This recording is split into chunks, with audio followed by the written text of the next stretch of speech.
All right, so I'm going to go ahead and make the video for lesson 1.04, 1.05. I'm just going to quickly review lesson 1.02. So modernism has a lot of different aspects to it compared to, the early American literature writing styles. It talks about the complexities that are seen in modern life, and it's still something that can be associated with today. Using experimental techniques, they're starting to really try new things as opposed to just doing what's always been done. Employed references to diverse cultures, highlighted the alienation of people in the modern world, and then looked at different issues that were concerning to modernists, like crime in the city, World War I's brutality, and the corruption of American values.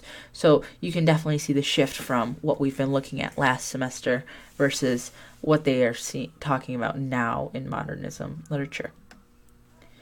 I'm hitting next. There we go. Okay, so we're going to be looking at a poem called Chicago, and some questions that you think about. Can a poem really capture the feeling that you get when you look at a city in America? And then how can a poem about something as ordinary as grass, how can that address huge issues like war and death and humanity, and their inability to learn from their mistakes? And so we're going to be looking at two different poems. Chicago will be first, and then we'll look at Grass as well. And they're both by the author Carl Sandburg. And so Chicago in the early 1900s was a very important Midwestern city, and it was the largest and most populous city in the Midwest.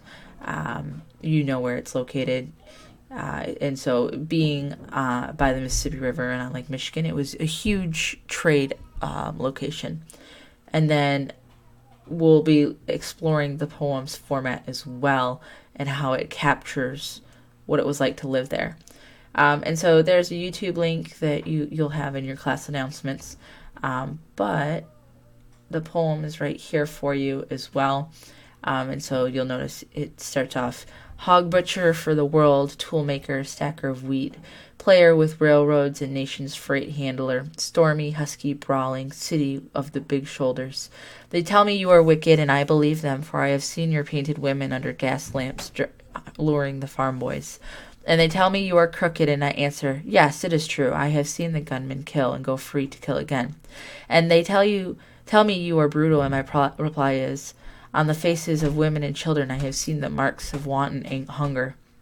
And having answered so, I turn once more to those who sneer at this my city, and I give them back the sneer and say to them, come and show me another city with lifted heads, singing so proud to be alive, and coarse and strong and cunning, flinging magnetic curses amid the toil of piling job on job. Here is a tall, bold slugger set vivid against the soft cities. Fierce as a dog with tongue lapping for action, cunning as a savage pitted against the wilderness, bareheaded, shoveling, wrecking, planning, building, breaking, rebuilding. Under the smoke, dust all over his mouth, laughing with white teeth.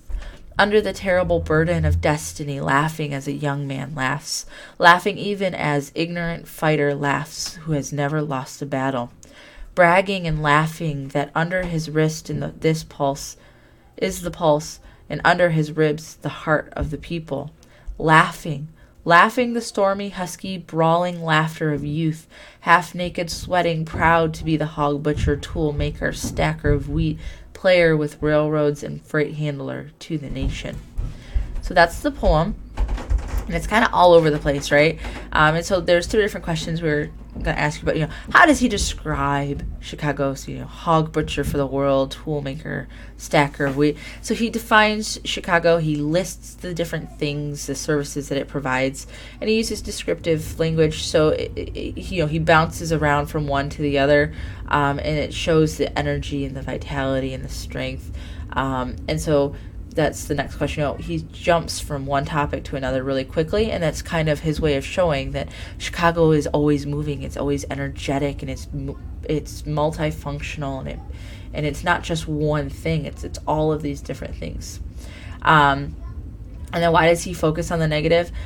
He doesn't want to hide the ugly side of the city, or seem naive about it. And he wants it. He wants to show that while yes, it has its bad stuff, it's also got all of these wonderful positive attributes. And so he's showing that it's a complex, living, breathing thing, and it's wonderful and exciting and interesting. So it gives human qualities to, the city, and it's the kettle that's sitting on the hearth, or, things like that. And so it's a modern city, it's a modern poem. And so for modernist poets, you're going to notice that nothing is really off limits. He's talking about butchering hogs, and he talks about the women luring in the farm boys. They talk about things that weren't necessarily talked about before. And so in Chicago, he uses personification to make the city seem like it is actually alive. And then he uses those jumping around, shifting descriptions to show that this city is energetic and alive, and it's all these different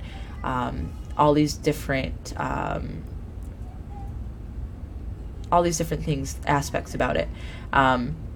And it shows that there's all different types of people. It's not just, city people. It's not just farm people. There's all different types of people from all different walks of life. And so the details that energize the poem reflect that they show that those... sorry, I'm trying to get it to go down here.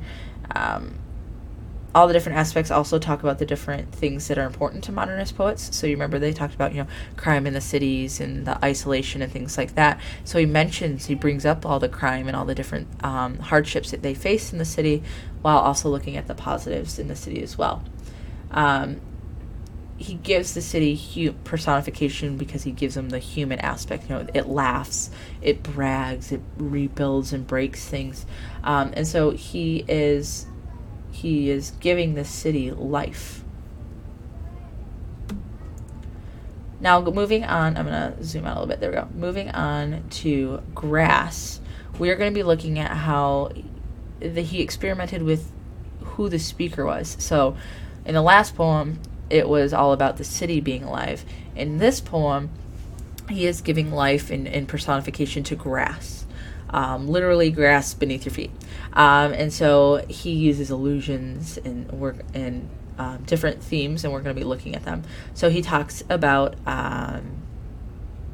two famous battles, Austerlitz and Waterloo. So he opens up talking about them, and so that it is going to be talking about war and death. And so the speaker in the poem is grass. The speaker's voice is not a human voice. It doesn't really have human emotion, but it is personified because the grass is, it has human aspects, but it doesn't have human emotions.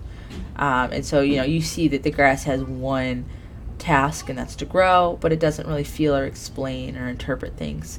And then down here in my notes, just mentioning Austerlitz and Waterloo, they're famous 19th century battles. So Austerlitz is where Napoleon's French army defeats Russia and Austrians, and then 10 years later, Waterloo is where Napoleon was defeated by British and Prussians. So here is grass. It's much shorter. And so pile the bodies high at Austerlitz and Waterloo, shovel them under and let me work. I am the grass, I cover all. And pile them high at Gettysburg, and pile them high at Ypres and Verdun.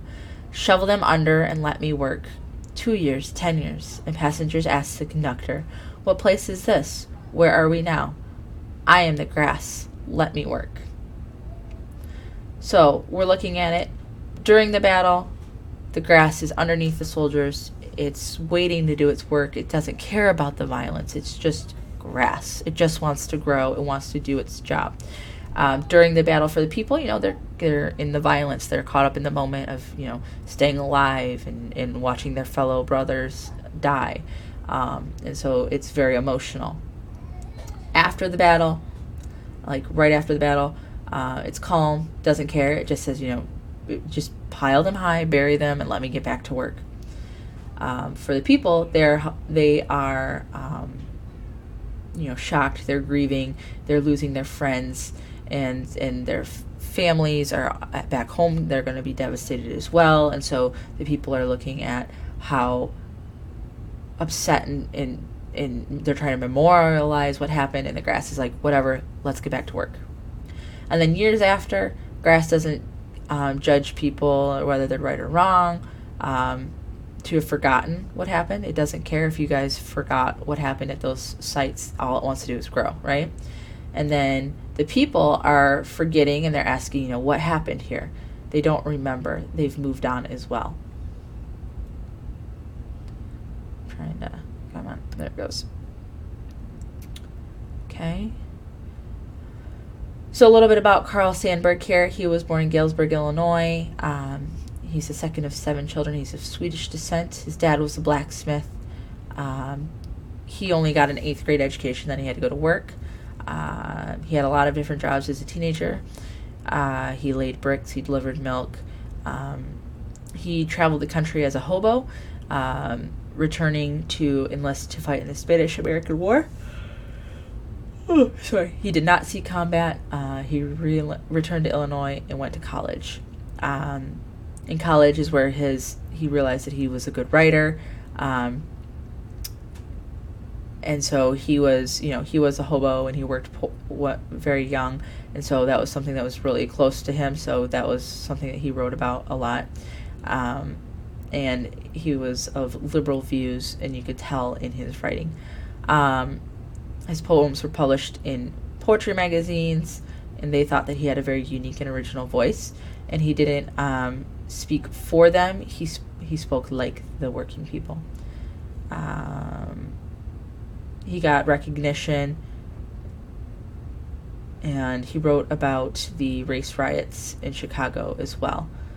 He also wrote a children's book and a biography of Lincoln, just because, you gotta have a little bit of everything, right? We will do that in class. So this is the poem again by Carl Sandburg. These are for breakout rooms, sorry.